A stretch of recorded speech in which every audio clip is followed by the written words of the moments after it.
you were featured on the song with Trippie Red that peaked on Yeah. Billboard at number 24. How was that? Just went gold. Yeah, congratulations. That's a big Thank deal. you. That's a Thank real you. big deal. I know. So what was that process like working with Trippie Red? It was actually really cool because even before like the studio stuff, I was always a fan of his music. So like from an artist standpoint, it was just like, what the fuck? Like I used to listen to you and now I'm making a song with you or like multiple songs with you. So it was just cool. But I definitely like what's it called? Like acknowledge that as like my like breaking out moment. Cause like ever since that, I was really, really, really serious about making music. So then I had Okay. made my EP where I just wanted to like make my own name for myself and not be known as like, oh, the girl from Trippie's album or Trippie this. So it was kind of like me making my own name. So now Okay. I think I think I did it. Dope.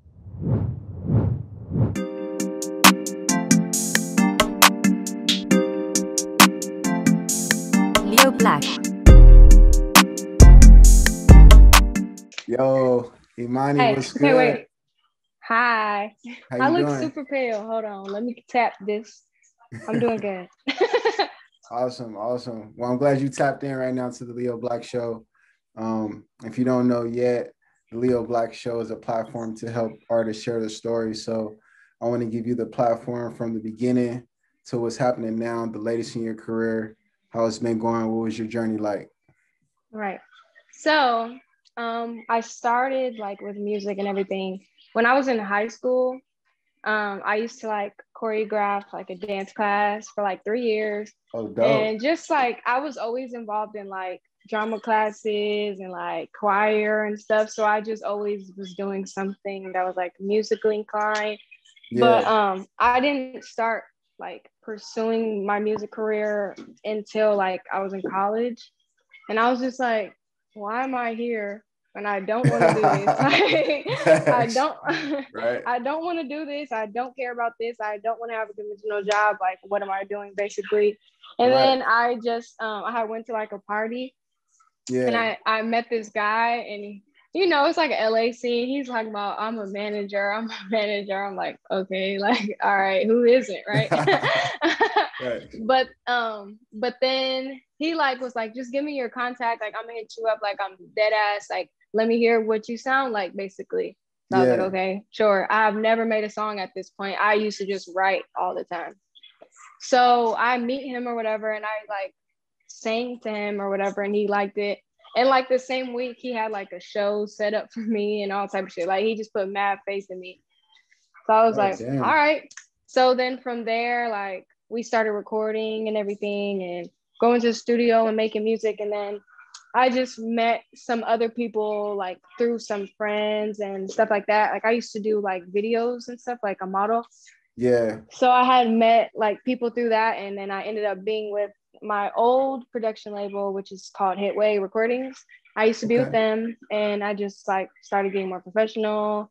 I did some stuff on Trippie's album and Yeah, released a couple I singles. recognize that. I seen that. You were featured on the song with Trippie Red that peaked on Yeah. Billboard at number 24.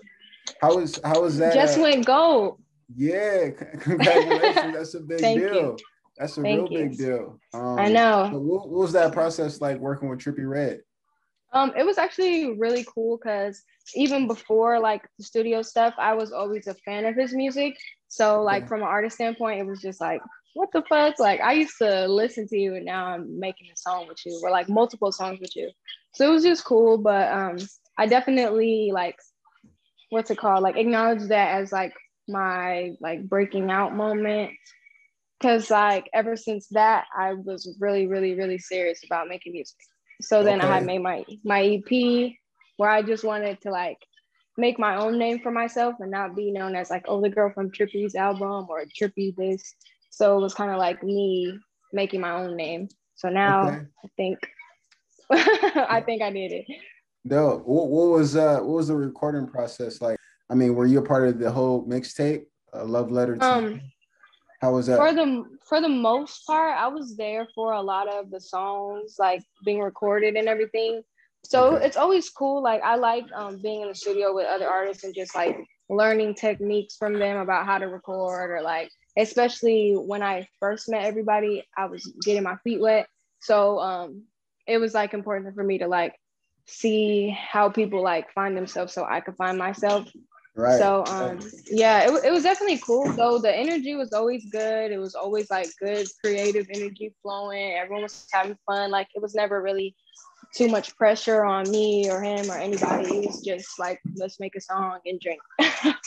Facts. It was just a vibe. Yeah. That's right. Is that normally what your recording process is like now? You just vibing in the studio. You got a couple 100%. there, got some drinks. 100%. I got to. I rarely record sober. Like I really don't prefer it. But sometimes I like to challenge myself and do that, but I don't. I'd rather not. Okay. All right. Awesome. So moving on from, peaking on Billboard at number 24 with Trippy Red. What happened after that? After that, I was kind of chilling for a while, just building up my music profile before I like released anything. So I had like dropped like 2 singles in between the trippy thing and my EP. And then a year ago in January, I released my first EP called The Color Red.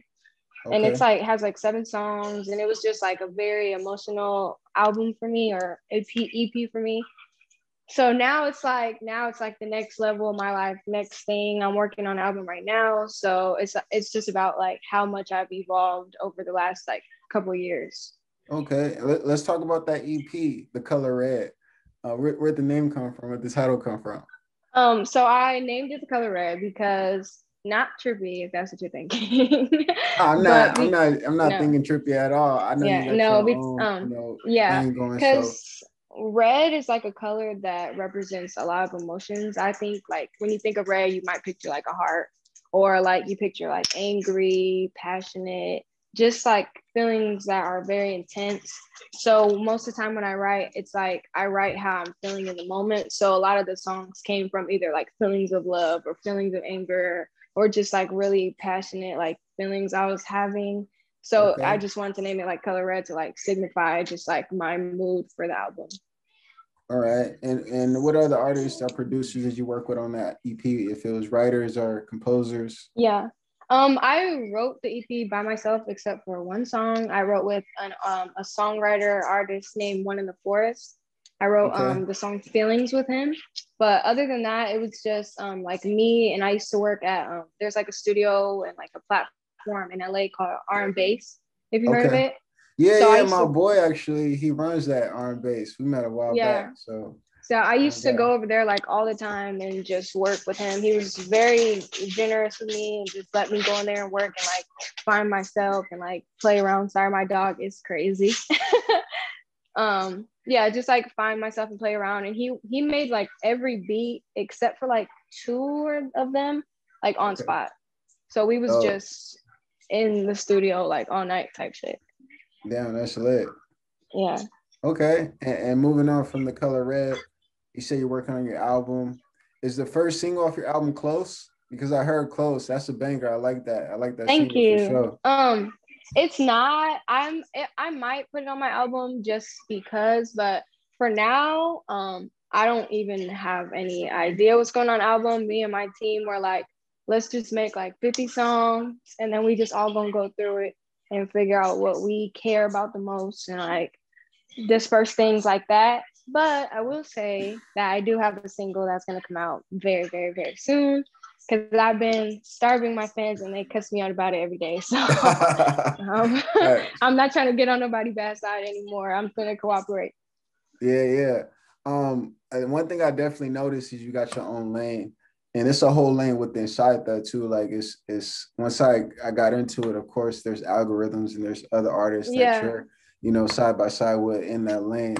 And how did you find your lane for inspired artists, someone who's looking to find their sound, like you said? How did you find yours? Really, the best thing is to not compare yourself to people. Even like being inspired by other artists and like other people you might have favorite artists, it's really, really, really important to like stray away from like putting yourself in a box, basically. Like just try to make music without thinking about releasing it. Like just make music because you care about it and how you feel rather than thinking I gotta make a hit, because you don't have to make a hit. Like you can make a song that you really care about and that your fans will like, and then worry about the technical shit later. But that's what helped me like find myself, is just spending time in the studio and recording. Like if I didn't do that, I don't even know. Like I spent a lot of hours making bullshit music just to figure out my voice and what type of music I want to make. Coming up, was there any artists that you were inspired by?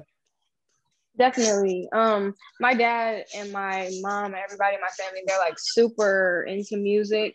My dad especially. So I grew up with a lot of genres in my head, a lot of genres going around. Like I like everything from like super like boom bap rap music, 90s vibe shit to like rock music. So it's like growing up, I had a lot of like sounds to go off of.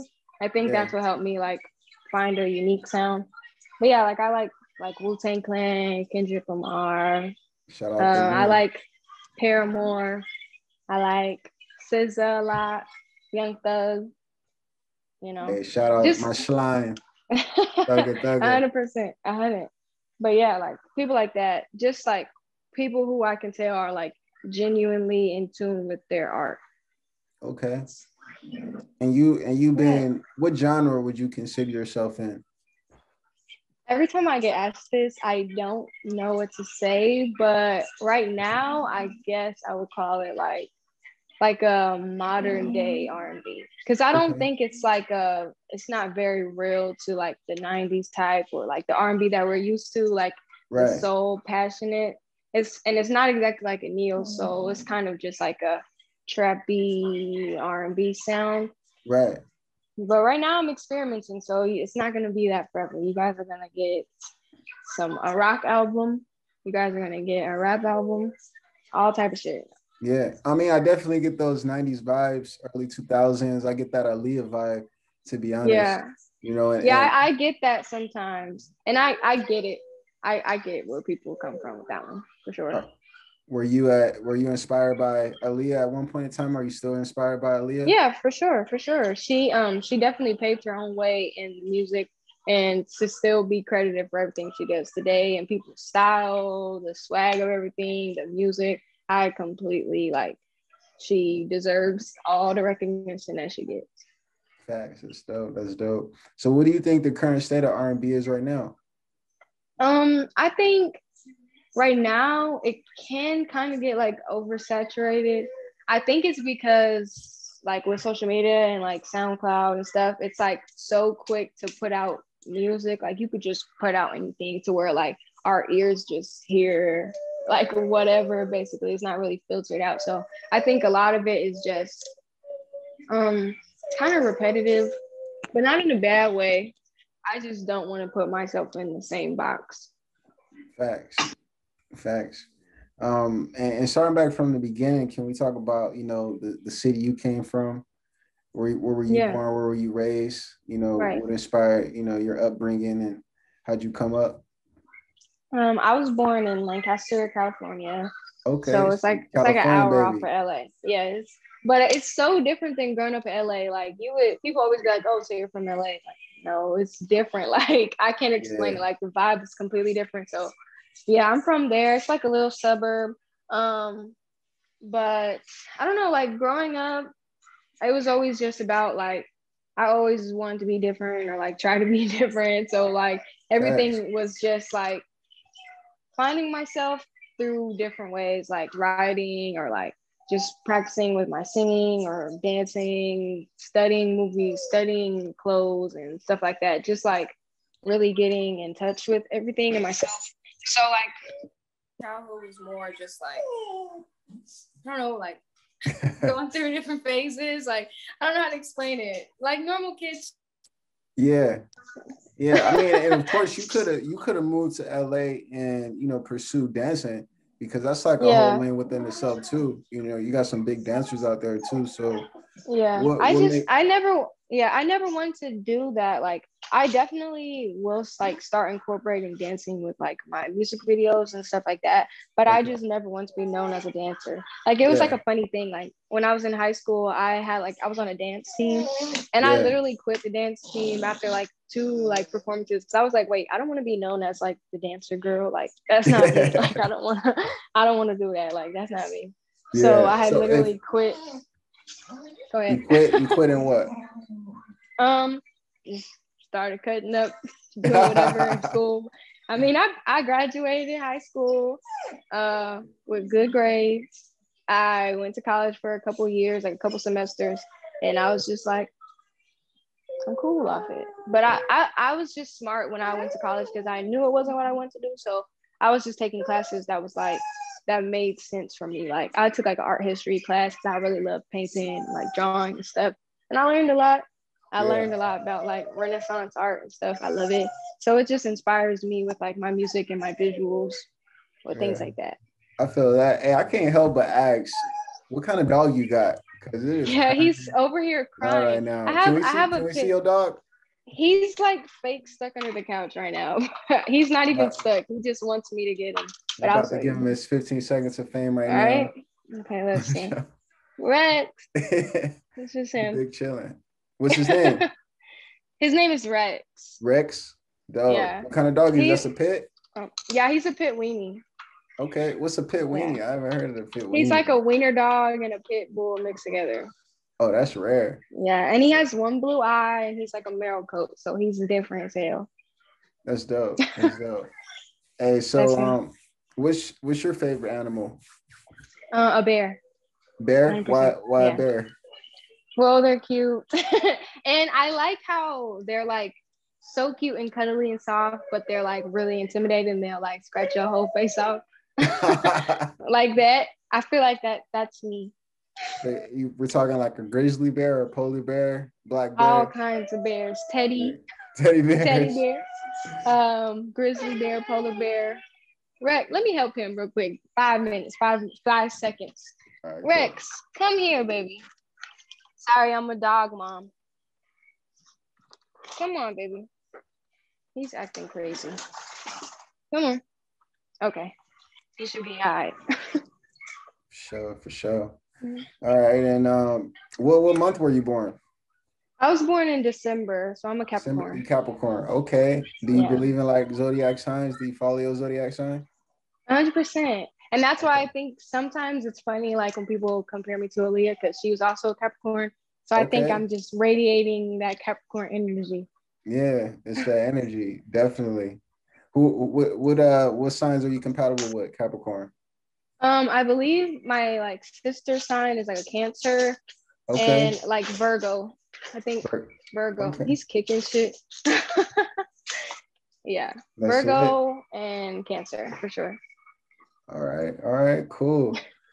Hey, well, Imani, is there anything you want to leave us with? I mean, we talked about the album, your journey in the music industry. Any advice you would give any upcoming artists, female artists out there that's looking to pursue their current music? Yeah.